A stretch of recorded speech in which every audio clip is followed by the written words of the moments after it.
नमस्कार। मैं डॉक्टर राजकुमारी शर्मा आज के समक्ष ऑल यूजी कोर्स सेमेस्टर 1 मूल्य संवर्धन पाठ्यक्रम भारतीय भक्ति परंपरा और मानव मूल्य का दूसरा शीर्षक बिंदु एक तरह से लेकर उपस्थित हुई हूँ। इससे पहले की वीडियो में मैंने पहली प्रथम इकाई का पहला बिंदु एक तरह से प्रस्तुत किया था। आज मैं दूसरे बिंदु पर बात करने जा रही हूँ, जिसका शीर्षक है भक्ति के प्रमुख संप्रदाय और सिद्धांत। हम देखते हैं कि भक्ति काल में अलग अलग प्रकार के परंपराएं या हम कहें कि संप्रदाय एक तरह से भक्ति के रूप में प्रसारित हुए और उन संप्रदायों ने उन मठों ने अपने द्वारा एक तरह से नियम और सिद्धांत भी बनाए। प्रभु या ईश्वरीय शक्ति के रूप में किसी ने वैष्णव भक्ति का चुना या चयन किया।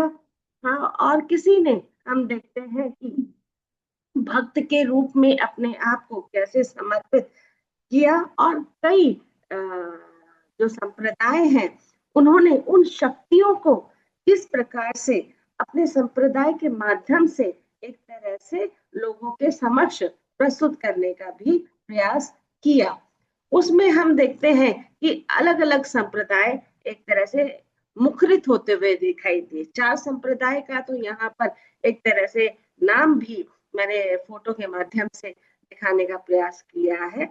हम देखते हैं कि इसमें श्री रामानुजन या श्री निबाकाचार्य, माधवाचार्य या वल्लभाचार्य अलग अलग संप्रदाय के लोग थे जिन्होंने भक्ति का जो रूप है वह अपने अपने माध्यम से प्रस्तुत करने का प्रयास किया है। या हम ये कह सकते हैं कि समय की मांग भी कह सकते हैं, क्योंकि समय की मांग के अनुसार भी व्यक्ति भक्त के रूप में अपने आप को चित्रित या स्वीकृत करते हुए दिखाई देता है। तो ऐसे में हम देखते हैं कि अनेक प्रकार के जो भक्त हुए और उन्होंने भक्ति संप्रदाय को किस तरह से महत्व दिया। भक्ति की धारा दक्षिण भारत से मानी जाती है। अलग अलग विद्वानों ने भक्ति को अपने द्वारा एक तरह से प्रस्तुत किया, या हम ये कहें कि अपने अनुसार भक्ति को एक तरह से चित्रित करने का प्रयास किया। किसी ने अलग रूप में भक्ति को माना, किसी ने अलग में, पर अधिक संप्रदायों में हम देखते हैं कि जो भक्ति के जो मुख्य बिंदु है वह इस प्रकार से दर्शाया गया, जैसे ब्रह्म, जीव, जगत, माया, मोक्ष संबंधी आधारों को व्यक्त किया है। और इन संप्रदायों ने अपने आधार के अनुसार सिद्धांतों का एक तरह से नियमावली रूप में अभिव्यक्तिकरण किया है। पहला इसमें बताया गया है राधा वल्लभ संप्रदाय, और इसके जो विद्वान कहे जा सकते हैं जिन्होंने इसकी नींव रखी है उनका नाम है हित हरिवंश। और ये जो हरिवंश है इन्होंने राधा कृष्ण की महत्ता को एक तरह से मानने का प्रयास किया, और इसमें स्वप्रथम रूप में कृष्ण से पहले राधा का नाम एक तरह से अंकन किया जाता है। जैसे आप लोग मथुरा वृंदावन भी गए हैं तो वहां पर कृष्ण का जो नाम है वह राधा के बाद लिया जाता है, और राधा की जो एक गूंज है वो हमें पूरे वृंदावन में दिखाई देती है। सब राधे राधे बोलते हुए दिखाई देते हैं। तो इस प्रकार हम देखते हैं कि इन विद्वानों ने, इन आचार्यों ने एक तरह से राधा कृष्ण के रूप में अपने आप की भक्ति की जो परंपरा है उसको विकसित किया है। राधा को ज्यादा महत्व दिया गया है क्योंकि उन्होंने ऐसा माना है, और कृष्ण ने भी अपने गीता भगवत में या हम कहें कि उपदेशों में, या हमने जितने भी चिर परिचित रूप में जो भी धारावाहिक देखे हैं, पौराणिक कथाएं सुनी है, तो उसमें श्री कृष्ण ने स्वयं मुझसे पहले राधा का नाम जो लेगा उसके सारे कार्य पूरे होंगे, इस तरह की अभिव्यक्ति का रूप दिया गया।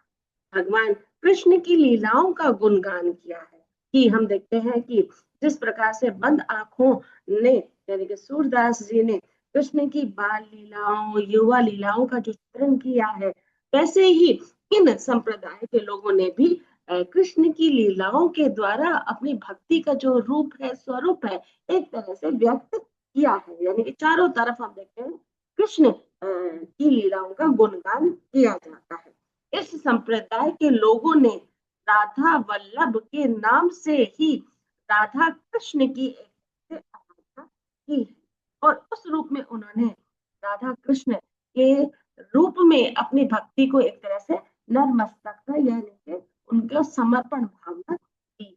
दूसरा इसमें दिखाया गया है निबाका संप्रदाय।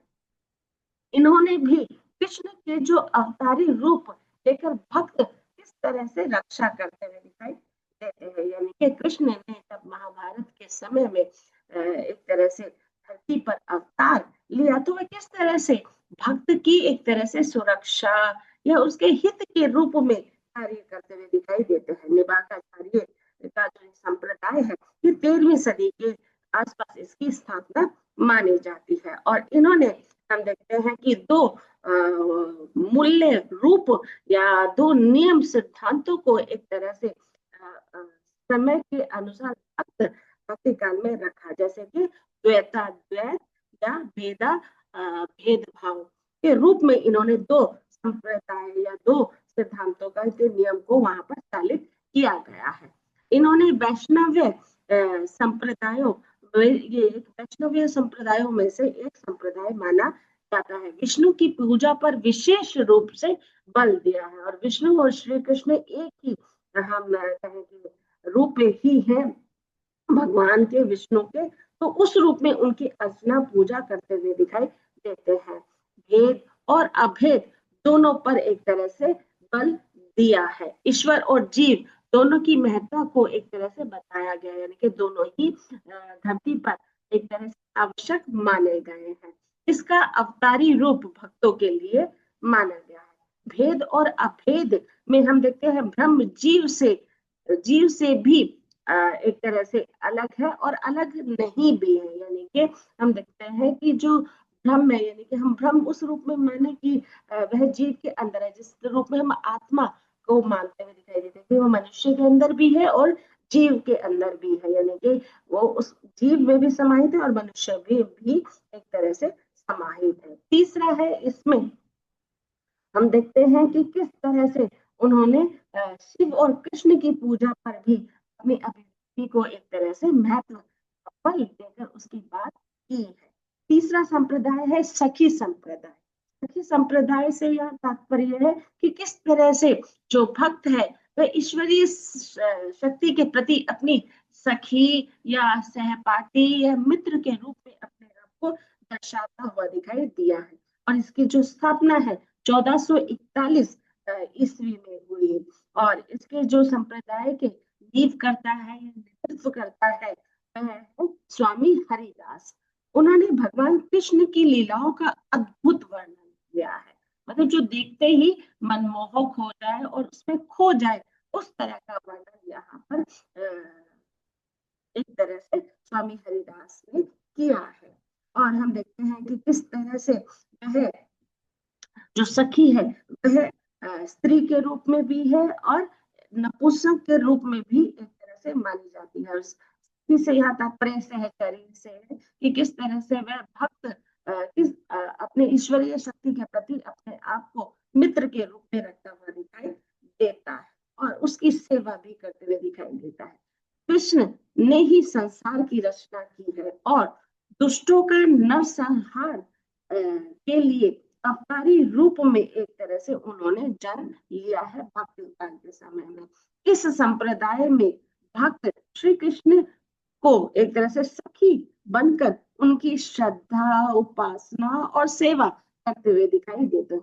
वह स्त्री के वेश में रहते हैं और नियम से पालन करते हैं। नियम से यहाँ तात्पर्य है आचार व्यवहार से उनका पालन करते हुए दिखाई देते हैं। देखिए जब मैं मथुरा वृंदावन गई थी तो वहां पर मैंने देखा कि जो एक तरह से ये नपुंसक लिंग है वह किस तरह से पूरी तरह से स्त्री का जो वेश धारण करते किए हुए होते हैं और वो श्रद्धा आस्था के द्वारा श्री कृष्ण की पूजा करते हुए दिखाई देते हैं, पूरी तरह से सजी धजी हुई सी दिखाई देती है। वहाँ मतलब सिंदूर भी लगाया हुआ होता है, बिंदी भी लगाई हुई है, हाथों में कंगना, पायल, झुमके वगैरह सब कुछ पहने हुए होते हैं और वह अपनी ईश्वरीय शक्ति के प्रति, इष्ट देवता के प्रति किस तरह से समर्पित है, उनकी सेवा के लिए वह किस तरह से अपनी तत्परता, अपनी ऊर्जा एक तरह से दिखाते हुए दिखाई दे।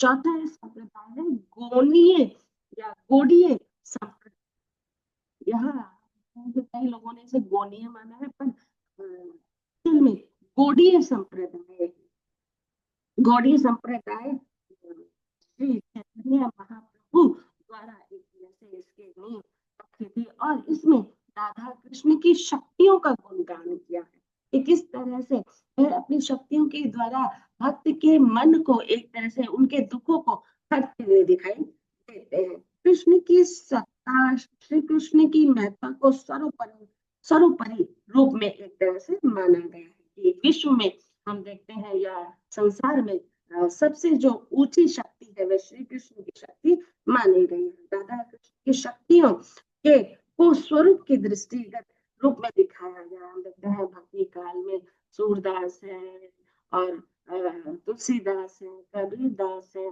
मलिक मोहम्मद जैसी है, मीरा है। उन्होंने किस तरह से मीरा ने श्री कृष्ण के प्रति अपनी भक्ति को एक तरह से समर्पित किया गया है। भक्ति योग को एक तरह से बढ़ावा उस काल में दिया गया और इस गौड़ीय संप्रदाय में भी सर्वप्रथम रूप में इसका अंकन किया गया है। कृष्ण के प्रति प्रेम, समर्पण और महत्व का जो रूप है वह भी उजागर किया गया है। इस संप्रदाय में हम देखते हैं, अगर आप मथुरा वृंदावन गए हैं तो वहां पर हम देखते हैं कि किस तरह से इस्कॉन मंदिर है और इस्कॉन मंदिर में किस तरह से भक्त श्री कृष्ण के प्रति अपनी भक्ति का जो रूप है वह भजन करके, नाच कर, या हम देखते हैं कि कितनी ऊर्जा के साथ वह अपनी भक्ति में लीन रहते हुए दिखाई देते हैं। पांचवा इसमें संप्रदाय है वल्लभ संप्रदाय। वल्लभ संप्रदाय के जो नेतृत्व करता है वह श्री वल्लभाचार्य है, स्वामी वल्लभाचार्य के नाम से भी इन्हें जाना जाता है। इन्होंने सेवा भाव को एक तरह से दिखाया गया कि जो भी अपने इष्ट है, यहाँ पर श्री कृष्ण की बात की है कि वह पूर्ण ईश्वर के रूप में है, तो पूर्णता ही उनमें है और किसी अन्य में वो रूप की महत्ता को नहीं दिखाया गया है। किस तरह से सेवा के भाव यानी कि सेवा भाव के महत्व और प्रभाव का रूप यहाँ पर दिखाया गया है। इस संप्रदाय के लोगों ने या विद्वानों ने सेवा विधि के अंतर्गत मंगलाचरण या मंगलाचरण, श्रृंगार, गवार, एक तरह से राजयोग, भोग, संध्या आरती और शयन आदि महत्वपूर्ण भावों को स्थान दिया गया है। वल्लभ संप्रदाय श्री कृष्ण पूर्ण रूप से ब्रह्म की सत्ता को मानते हुए दिखाई देते हैं। तो इन भक्ति के जो संप्रदाय है, सिद्धांत है, वह लागू एक तरह से किए गए और उस लागू में हम देखते हैं कि जो भी नेतृत्व करता है या जो भक्त है या जो अन्य भक्त है, किस तरह से भक्ति के रूप में या भक्ति के एक तरह से रूप में अपने आप को सराबोर किया गया है और उनके द्वारा उनकी लीलाओं का गुणगान भी करते हुए दिखाई देते हैं। तो दूसरे हम देखते हैं कि बिंदु में भक्ति के प्रमुख संप्रदाय और उनके सिद्धांतों की चर्चा इन नेतृत्वकर्ताओं ने, इन विद्वानों ने अपने अपने मत के अनुसार करने का प्रयास